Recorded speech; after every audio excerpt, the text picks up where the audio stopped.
Can I assist? Where is the resolution? Delegates.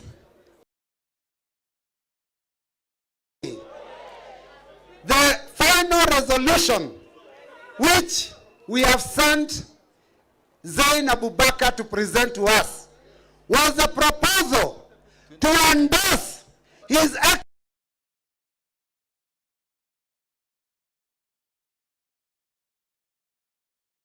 election. And I want to invite the Speaker of Makwiny County to now put the question on our behalf. Mheshimiwa. Okay, Mheshimiwa, proceed. Already is ready.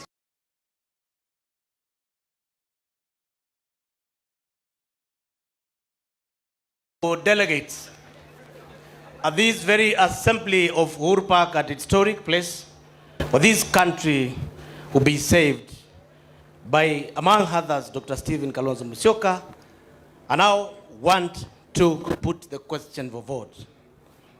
That the delegates have affirmed and resolved here today that they nominate His Excellency Dr. Stephen Kalonzo Musyoka for the President of the Republic of Kenya as a candidate in the year 2007.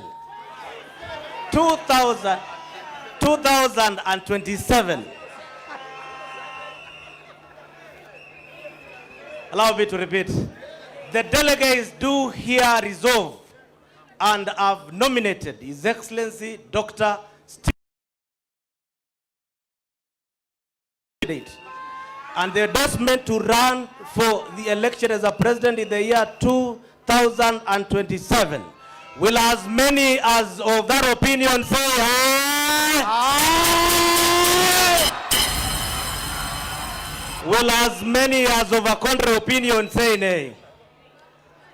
The ayes have it, honorable delegates.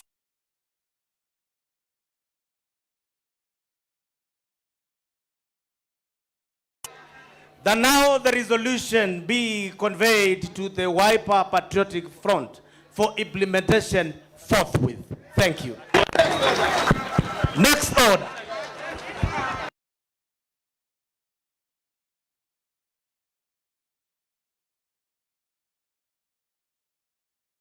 And will take us through a procedure of issuing a certificate for this endorsement. Organizing Secretary.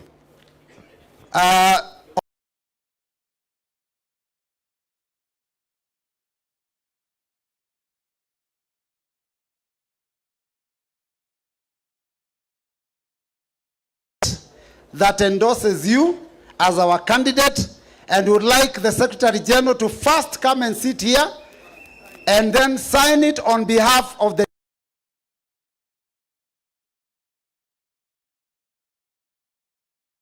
kindly sign the certificate, then Bismillahirrahmanirrahim.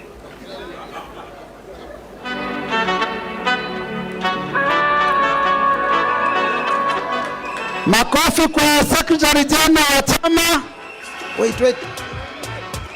Now I would like to invite delegates. Delegates, hey!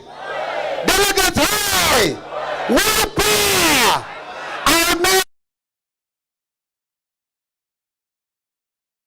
Patriotic Front for the 2027 general election to come here and receive his certificate of endorsement. His Excellency, Dr.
tunaomba tafadhali, tunapenda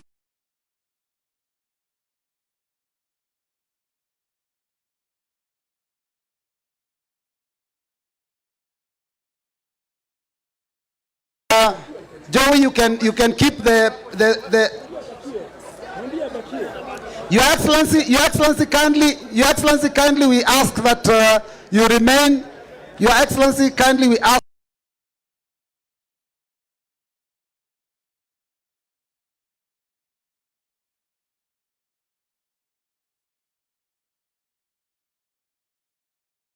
kindly come and take a photo with our party leader. Oh, first you take a photo with your certificate.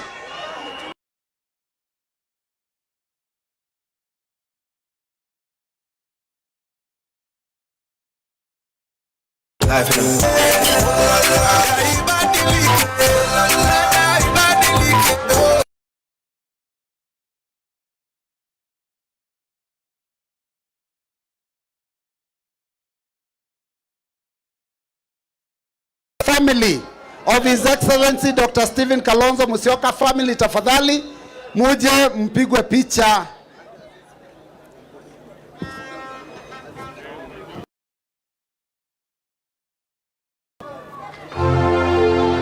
Family only.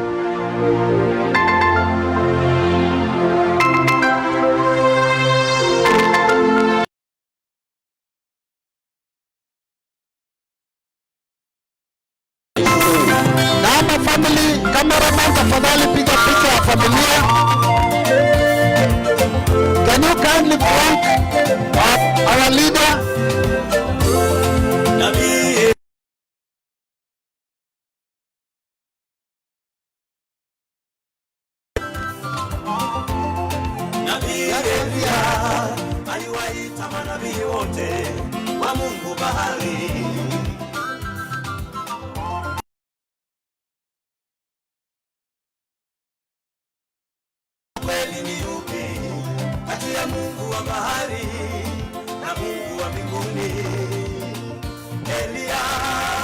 Thank you, Excellency. Tunaona familia inaendelea kuongezeka.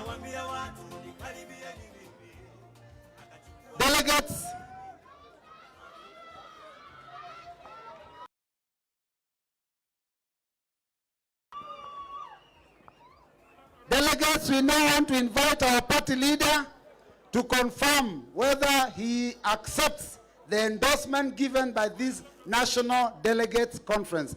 Thank you.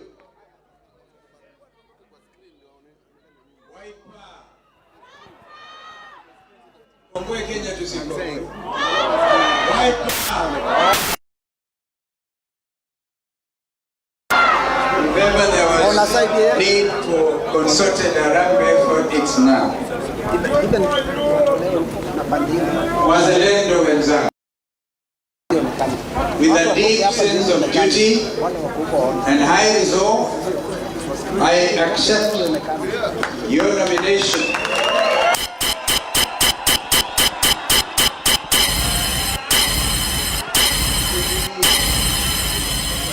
presidential candidate for the election scheduled for 2027.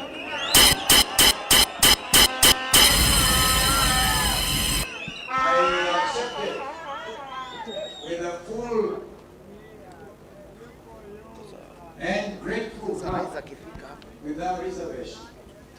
And with only one obligation, the obligation to devote every effort of body, mind, and spirit to lead this exceptional patriotic forum to victory and restore hope and stability to our beloved nation.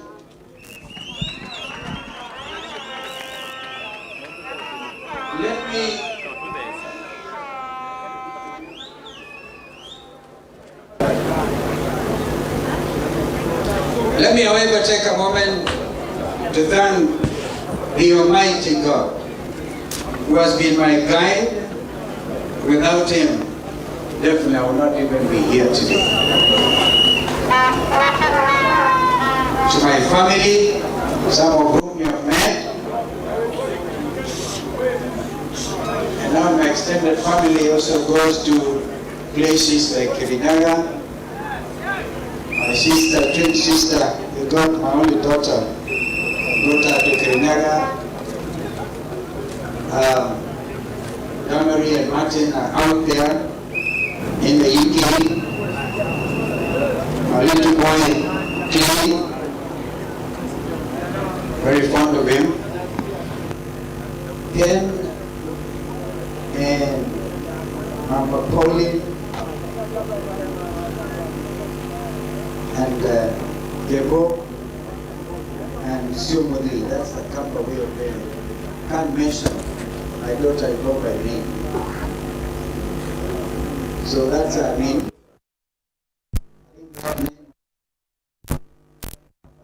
Two distinguished ladies who are here, Mama Rose Museo and Dr. Gachagua. To my friends and family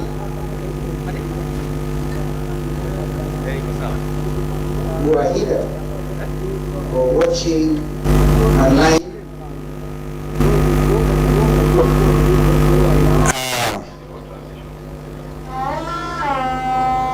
what I'm about to say is very personal, very deep.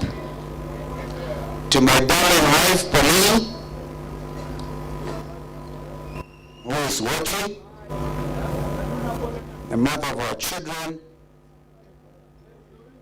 you know, you are vision bearer. And you've been amazing. And every day, every moment, you keep on amazing me. May the good Lord grant you the healing we've all been waiting for.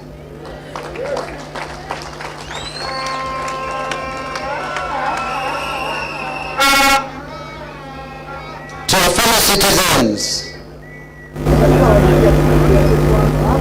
including those in the diaspora, wazalendo wenzetu ng'ambo, mahala popote mlipo, we have come of age as a nation. To the international community present here today, acknowledge your presence, members of the diplomatic corps, and those who are here personally sent representatives. We thank you. You are true partners in this journey of having a stable nation among the community of nations. Well, Deputy President, my brother, Rigathi Gachagua,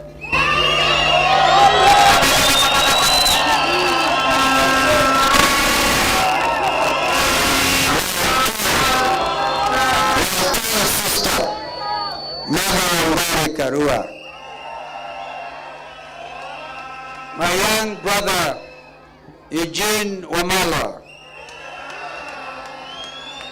my brother Fred Okengo Matiang'i, Speaker Emeritus, one of our most distinguished Kenyan leaders, my brother J.B. Muturi.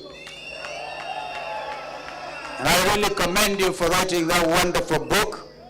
Every Kenyan who cares about his country should read J.B. Muturi's book, Calling the Country to Order. And others who have come, my friend Professor Jakoya has sent a message of congratulation.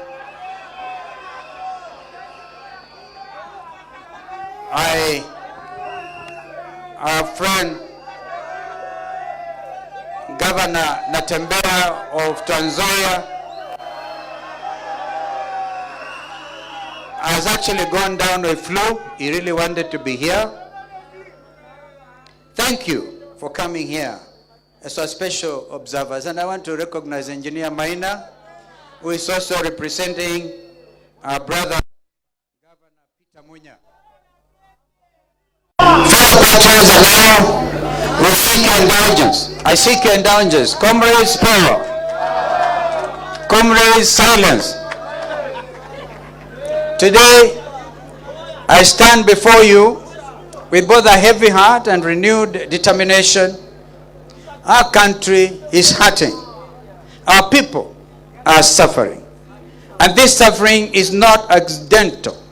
It is the direct result of poor leadership, misplaced priorities, and a betrayal of public trust. Yet, even as we acknowledge the pain, we must never lose sight of our power to change things. I'm here today not to lament, but to lead a revolution of hope, to remind you the Kenyan spirit is unbroken, and that the dream of a better nation still burns brightly in our hearts. Wazalendo wenzangu, please listen clearly. Hope is alive, and together we shall reclaim our country, we shall rebuild our economy, and restore the dignity to every Kenyan household.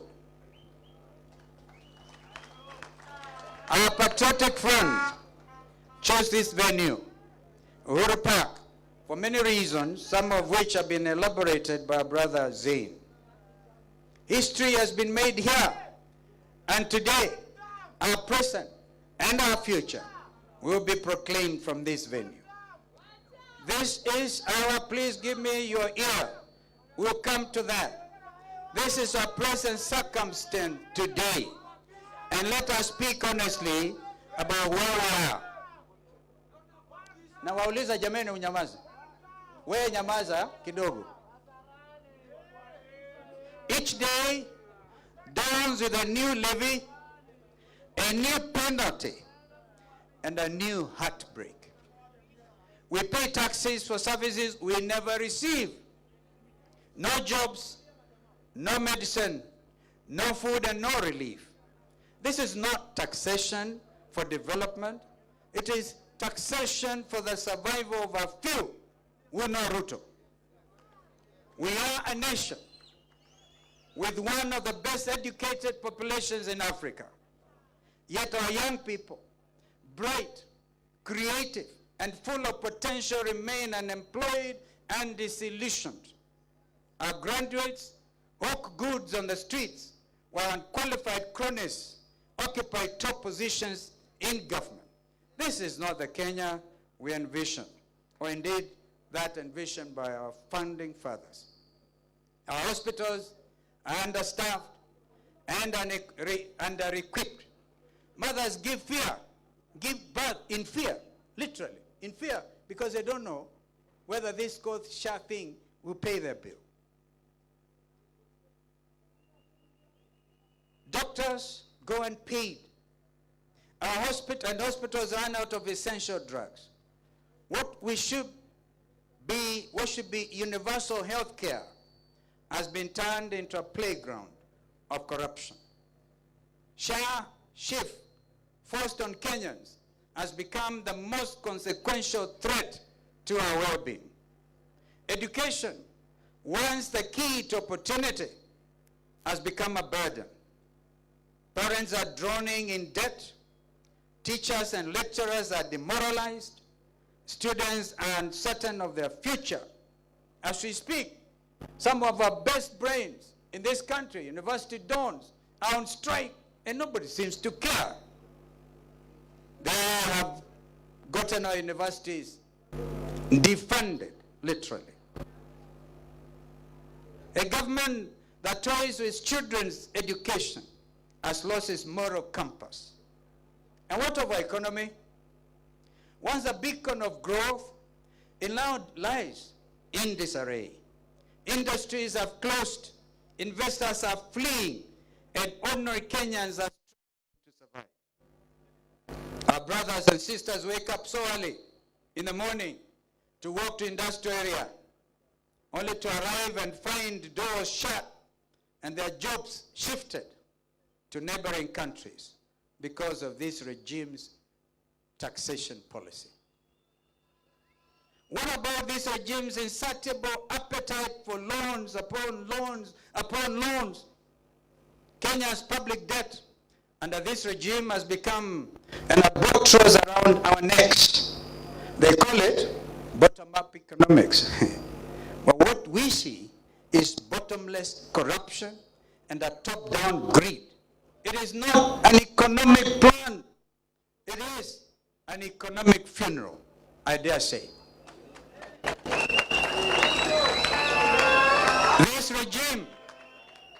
This regime has attempted to capture all institutions to do their unconstitutional bidding. They have captured Parliament, and that is why today it stands impeached. They have tried to capture the media, and today we thank the majority of the press for not bowing to that pressure. That's why you are here today, and we are very proud of you. They have attempted to capture the judiciary. We ask you not to cede to these nefarious regimes' attempt to undermine you, for justice and truth are the common ties of society. Worse still is this regime's 3-year dismantle of our celebrated diplomacy. They condemn regional insecurity and neglect of the international community, all while they are linked to this escalation of wars in our region, the Democratic Republic of Congo, the Sudan in particular. This regime sells arms, and hear me, Kenyans, because it's a day to speak the truth for what it is. This regime sells arms and gets illegal gold in return. Honestly, what you are witnesses to is a horror movie directed by a know-it-all director who is a star and the supporting cast of his own show.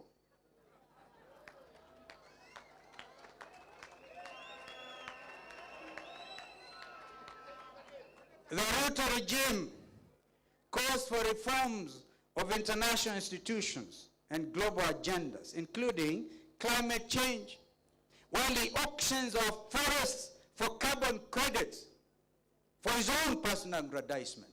Kenyans must know this. Even our forests, our national parks are up for auction. The very oxygen we actually breathe. Most heartbreaking of all is the plight of our young people, the Gen Z generation, bold, creative, and courageous, took to the streets to demand justice, to demand jobs, to demand dignity and accountability.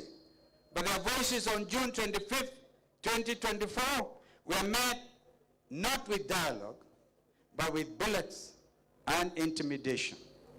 A government that silences its own children has lost the right to lead. Wazalendo wenzangu. But I stand here to tell you, we are not doomed. Kenya can rise again, and Kenya will rise again. Under a patriotic administration, and together with our partners, we shall build a nation that works for all, not for a select few. We will deliver a 24-hour economy that ensures all of us are part and parcel of growing our basket, and together we shall lower the cost of living. Cost of fuel and electricity must be lowered if we are to get these jobs back to our industry, if we are going to yet again attempt to industrialize our country. Transformational projects like the High Grand Falls Dam that will generate 700 megawatts of electricity, a Vision 2030 project under Kibaki and ourselves, must be activated, not entrepreneured.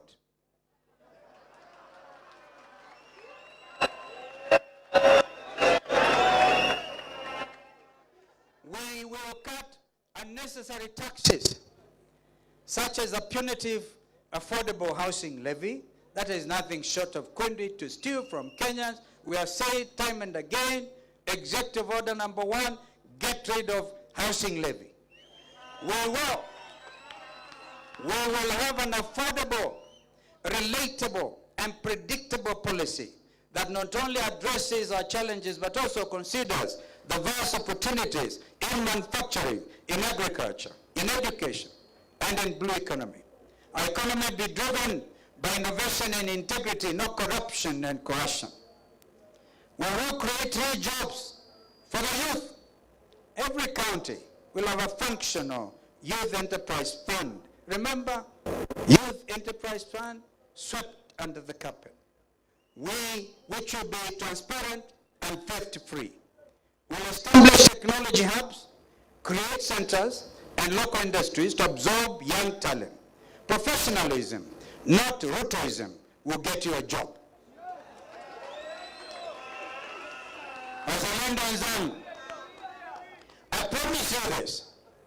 The Wiper Patriotic Funds Director of Elections will not become your next chairman of Kenya Revenue Authority. Never, never. No child should ever be denied education because of poverty. We will fund our schools adequately, value our teachers, and recognize vocational skills alongside academic qualifications. Real education, not those fake, self-appointed degreeship, but must once again be the bridge to opportunity. Our patriotic administration will restore dignity and meaning to our schools and our universities. We will not be a striking nation. We shall be a working, dignified nation. We will deliver affordable, quality health care for all. Medicines will be available in every hospital, and our healthcare workers will be respected and fairly compensated. Health will not be a privilege.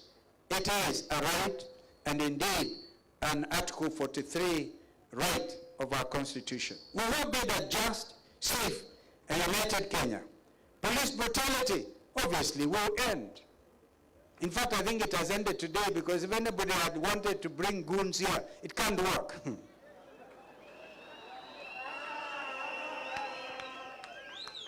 No more abductions, because those are terrible. And no more fear. We will unite Kenyans across all communities, because a divided nation indeed cannot prosper. These are not empty promises. These are concrete plans, practical, people-centered, and achievable. This is what a Kalonzo Musyoka-led administration will stand for: justice, opportunity, dignity, constitutionalism, and the rebirth of this nation. My brothers and my sisters, the time for lamentation is over. The time for excuses is gone. The moment for change is now. This movement is not about you, the people of Kenya. It is about your families, it's about your children, about your children's children, and the future of this nation.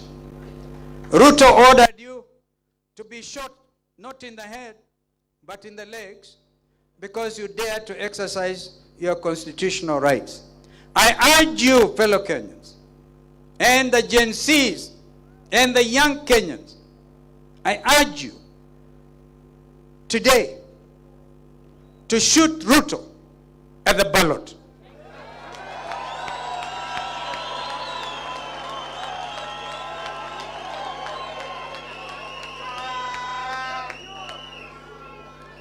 If you have not yet, I implore you to register to vote. How many of you are ready to shoot Ruto at the ballot?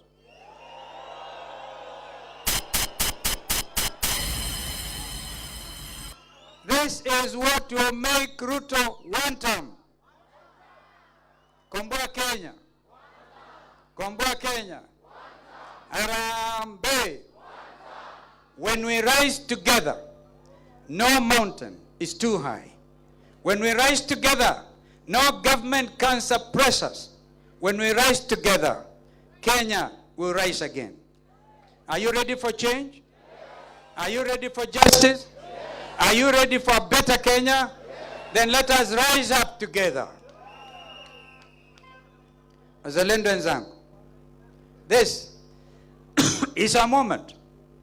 We cannot allow despair to kill our dreams, nor exceptionally corrupt and insensitive leadership to steal our future. We will build a Kenya where leadership is honest, justice is real, and opportunity, as I said, is equal. We'll build a Kenya where every child is safe, even in our own living room. We will in honor and remember Bridget Joki, who was shot by a police bullet in Kiambu, sitting by her parents' living room, watching television. And she got killed, shot. So even our living rooms are not safe.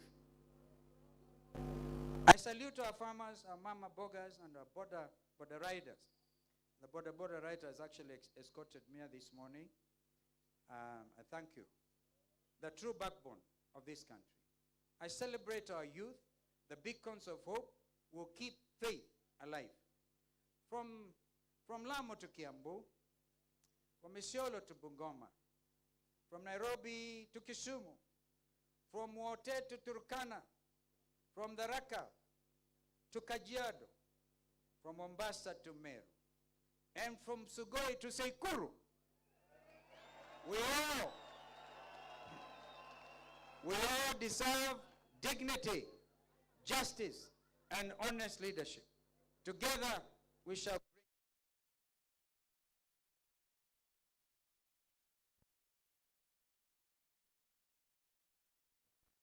is ready.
Cost stood the test of time. At very great personal cost, I've dared to stand. I like it. Hashtag the last man standing. Emeona hiyo? Kuna picha inaonyeshwa. Tukiwa State House, I think Fred, you remember, we were in State House, Mombasa, before the election in 2022. And there's that clip. We're all standing there with our brother Uhuru Kenyatta, Raila Odinga, Kalonzo Musyoka, Weta, Madividi, Gideon Moi. We were all standing there. I looked at that, somebody sent me, and I must really thank our sister who is in Bahamas, I think Barbados, for CPA conference, Mheshimiwa Lesuda. She sent me that picture and said, she drew a picture around her, said, the last man standing. We're all going to stand. It's not going to be the last man. How many of you are ready to stand with the last man standing?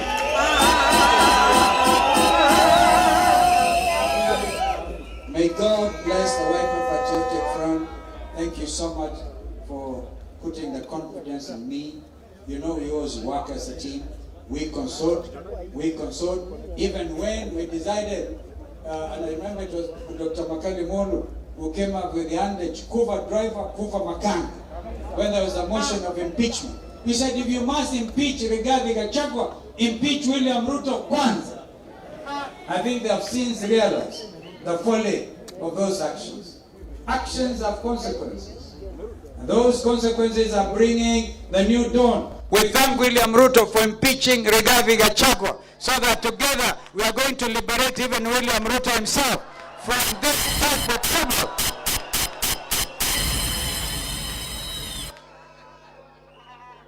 And they say, it was Shakespeare who said, the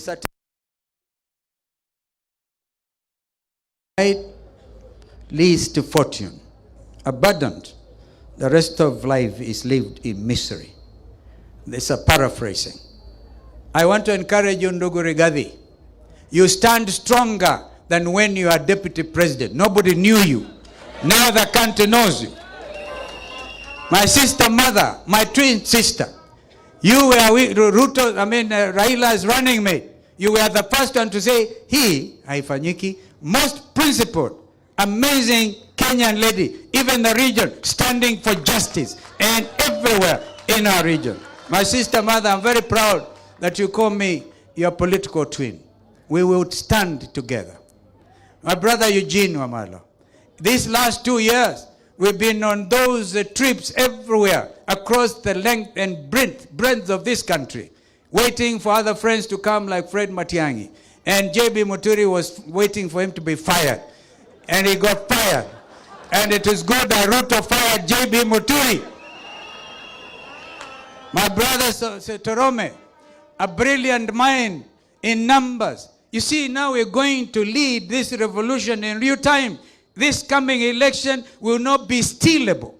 And we must tell IBC, either they want to be on the right side of history and deliver that image of a rotten IBC, or they are going to do the just thing. Data-driven campaign. That is what our brother Torome Saitoti is able to do along with other people. We are so proud of you. Our brother, Governor Mutembei, you did meet severally with our friends and our brother Eugene. We urged you that for the sake of all of us, any of us bleeding will get all of us bleeding. So we must hold together. Allow me to thank our 3 governors from Makwiny, Machakos, and Kitui for standing strong. For standing very, very strong. Yani, they know what the Constitution says. What the Constitution says. They know. There are 2 levels of government. They're independent. They know. So he told them, when William Ruto comes calling, you are the governor, but he must recognize you. You are the home governor. You are the ruler of your county. Don't go out there. William Ruto does not believe in devolution. If anything, is trying everything to kill devolution. We will make sure that the 3 of you will multiply and multiply. God willing, when we take the count in 2027, we shall be more than 30 governors in this, so that we can save our country. I want to thank our members of parliament. If you can please stand. I'm very proud of those team. That team, they refused kupatiwa pesa na briefcases. They stood. I can see a lot of you, others are going to join Wiper Patriotic movement because of you. So we celebrate you. We celebrate you. Our MCAs, if you could please stand wherever you are. Never mind the confusion once in a while. Governor Douglas Bilo, you are smart here and you know how to hold the ground. Thank you for putting the question and for endorsing my candidature. May God bless you. The people of Makwiny, the people of Kitui, the people of Machakos, and we have MCAs, the people of Taita Taveta. Is from Taita Taveta. We thank you. We even our deputy leader, all the way from Dadaab, Farah Mahalim. Of course, he has sent to resign willingly.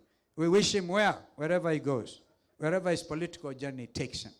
I'm not the type of person to wish anybody ill. And all other MCAs, you had somebody in Nairobi. Hey, Mheshimiwa Mawadhe and the teams here, we thank you. We really recognize you. Yeah?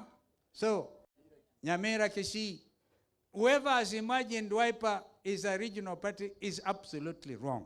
But I want to give you one promise. Today, this front will grow in leaps and bounds. And together with our partners we don't want to call ourselves at a united opposition. This is the government in waiting. This is the government in waiting. I want to recognize all of you delegates from Mashinani, wherever part of the country you come from. I have a little daughter called Nadi Girole. Nadi, I think you speak out there. That little girl, our late father was our candidate for Isiolo North one time when we were ODM Kenya. She is sharp. She's grown. And the tutelage of my wife and also Kalonzo Musyoka Foundation, we have tried to reach out to every corner. That's my daughter. So, ladies and gentlemen, I want to thank you. I know that Mother has to leave about now. With everybody's permission, I think the Master of Ceremony will take over. But maybe allow Mother, when the rest of us are dressed, they are the super delegates, they are Fred. Oh, Fred, you also want to talk here? They are the super delegates. So we allow Mother and Fred, but JB, Terome Saitoti, and the chairman of PNU, engineer, will all go out there and speak. Our brother Rigathi, those people cannot wait to hear you. And we'll take a break after this, allow what the Master of Ceremony will say, and then together we'll talk to the super delegates. I thank you. May God bless you. May God bless Kenya. Thank you.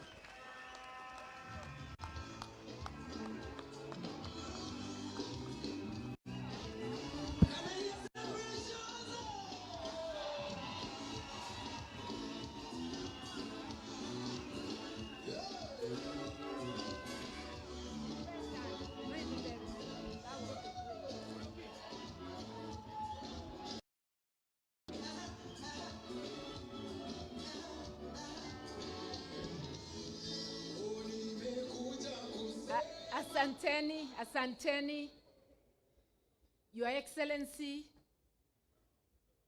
Kalonzo wa Musyoka, duly nominated presidential candidate for 2027. Wiper,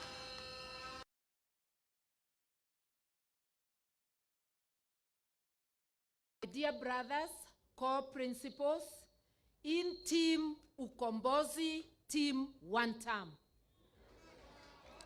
It is a great moment today. I want to begin my political twin for being nominated in this very colorful, very well organized, very well attended NDC, and to congratulate the Wiper Patriotic Front, its delegates, and in particular, the governors and members of parliament for remaining steadfast.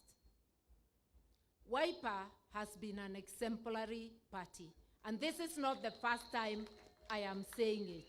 I remember saying it somewhere in Naivasha, and I remember you were there, Governor Wavinya. We admire the leadership of my political twin, His Excellency Kalonzo Musyoka, the way he has held the Wiper Patriotic Front together, what he represents, and the way he has stood with the people of Kenya. He is a selfless man. For that, I admire and respect him for his stand. And today, what he has said here today is what I too and our colleagues believe in. We are together on a journey to liberate this country. And I note that today, when we say Wiper, munajibu sio Wiper. Wiper! Iyo museme kwa nguvu. Wiper! Wiper! We are on a journey to liberate. We in the People's Liberation Party, we say it, but we say it slightly differently. We say unite, liberate. Nikisema PLP, munanipatia unite, liberate. Kwa Kiswahili tunasema tuungane, tujikomboe. PLP. You can see, we are on a journey to liberate. And when I listen to my other brothers, what they say is about liberating the country. We are liberating the country of oppression. Someone's finger is on our throats. Someone's boots is on our throats. They are exploiting the nation's people worse than the extractive colonial regime. Why would they tax people beyond the point where a family is no longer able to feed itself? Why are they taking our money in share shift, a theft syndicate? Yet they are leaving the burdens of the bills to the families. Why are they taking the housing levy? I am happy to hear my brother say he would scrap it as the first item. I will not repeat everything my brother has said. I have only touched on a few to show that we are of the same mind. Should the united opposition pick my twin brother as the flag bearer, I pledge to stand with him to the end.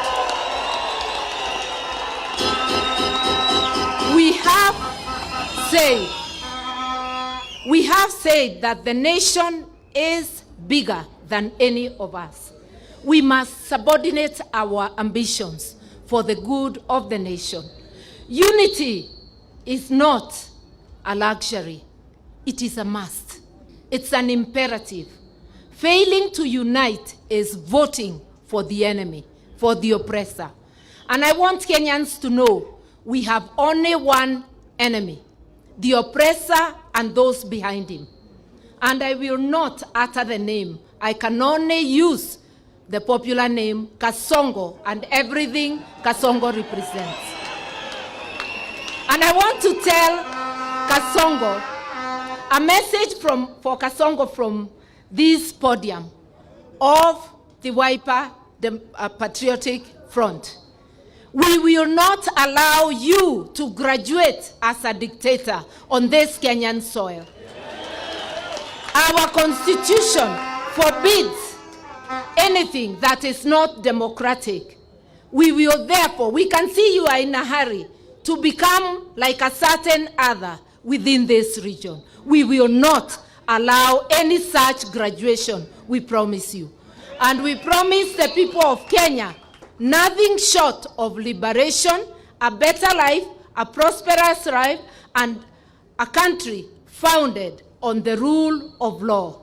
A country founded on equity, on justice, on social justice, and on everything that the Kenyans deserve.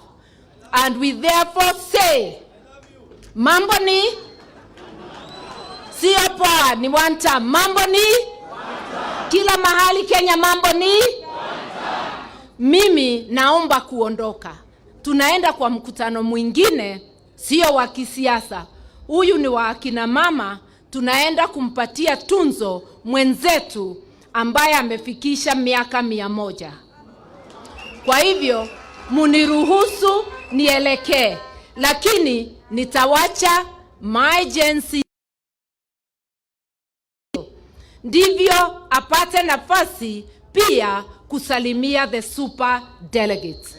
We have a big team here of our members who include 2 professors. The Secretary General will recognize them when apologize for having to leave early, and once again to congratulate you on this very auspicious occasion. Asanteni.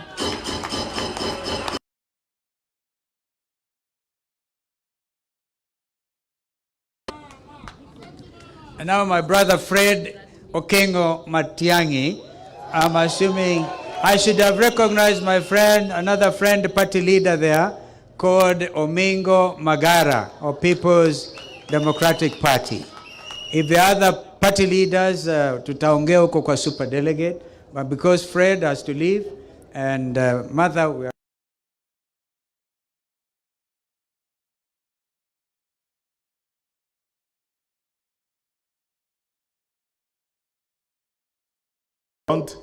and now the presidential candidate of Wiper Patriotic Front, my brothers and sisters in the opposition, and all of you wonderful people, delegates of Wiper Patriotic Front. First of all, thank you so much, Your Excellency, for graciously and kindly indulging me to make some remarks because I'm traveling up country.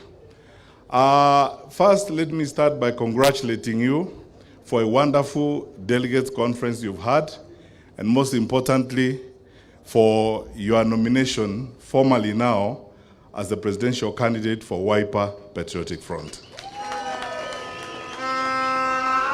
Secondly, Your Excellency, thank you for making an excellent speech.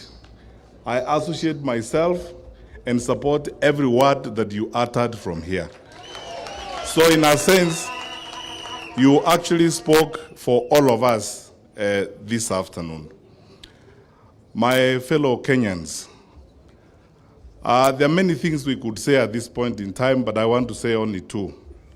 One, every generation has a date with destiny, and every generation faces its own challenge. The one we face today in Kenya is to be true to ourselves and true to our country and save our country from the challenges we have today. Please allow me to say only one thing that is very, very painful to me today. What is going on right now in the country? And my colleagues, and I'm calling them colleagues because I just left the security sector 3 years ago, having served as Minister for Interior. The activities of registering people, some of whom are not even Kenyan citizens, getting identification cards and doing all manner of criminal monkeying that is going to affect our country is setting the stage for anarchy in this country. I want to ask our brothers and sisters who are in government that there must come a time in the history and in the life of a public servant when you must think about your country more than the very basic issues of political expedience and political survival at that point in time.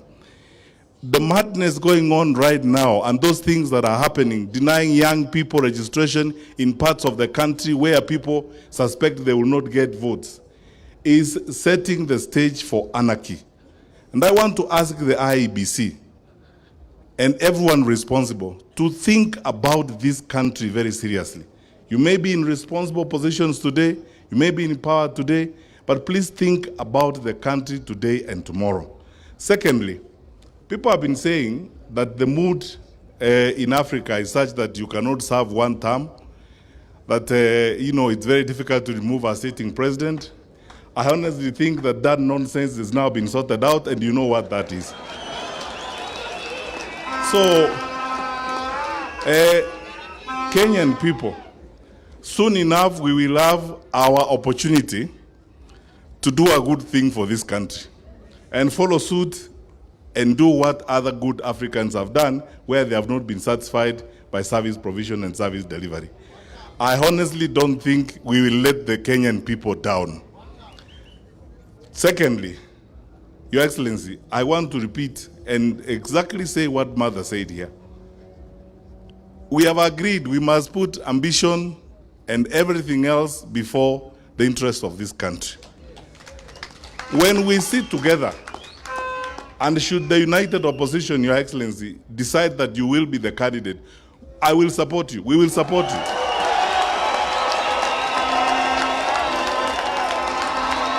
And I believe that when that time comes, when we all sit together, consult everybody, and a method is found of identifying a candidate or one of us who will deliver and be first among equals, we should all rally behind that individual. And as I've said here openly, Your Excellency, if that person is yourself, we will support you and back you, because in any case, that's what we want. Finally, as I leave, I would like to urge us, because this issue is normally spoken about, I'd like to speak about it a little more bluntly and more frankly. My brothers and sisters, fellow Kenyans, and it's good that we tell you the truth. Building an opposition or a coalition is a journey of alignment and coming together. We will be together in spite of our differences, not because we don't have differences. we will work on this together. It's a long journey that we are determined to walk together. The goal we have is greater than the sum total of each one of us here. So, occasionally, if we argue sometimes, or if we have differences of opinion, that is precisely because we are a group of people who are passionate and love their country.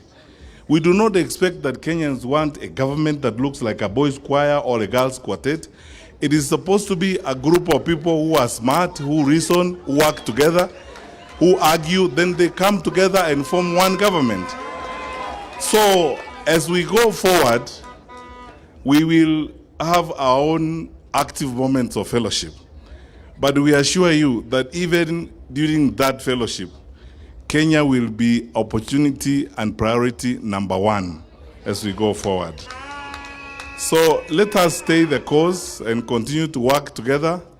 And Your Excellency, there are so many leaders I came with who are going to be behind here, including our chairman, Mr. Torome, and Honorable Mingo Magara, the PDP party leader, who's part of our small working group, and so on, and we will continue to work together. Today, tomorrow, and always, Kenya will remain our priority, and we will do the best we can to ensure that we take this country to the next level.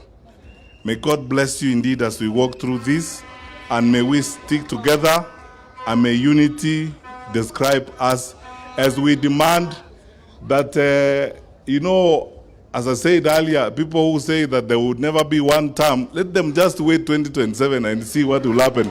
It will be one term. Arambe! Arambe! The resolution is, God bless you.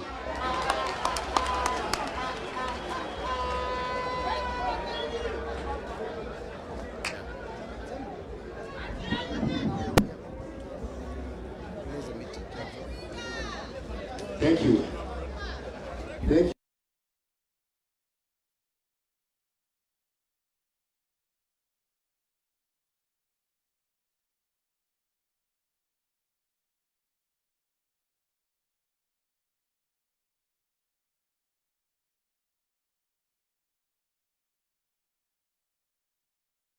This meeting, then we'll proceed to the next meeting. So I want us, therefore, to invite the organizing secretary to give us the next program so that we are guided.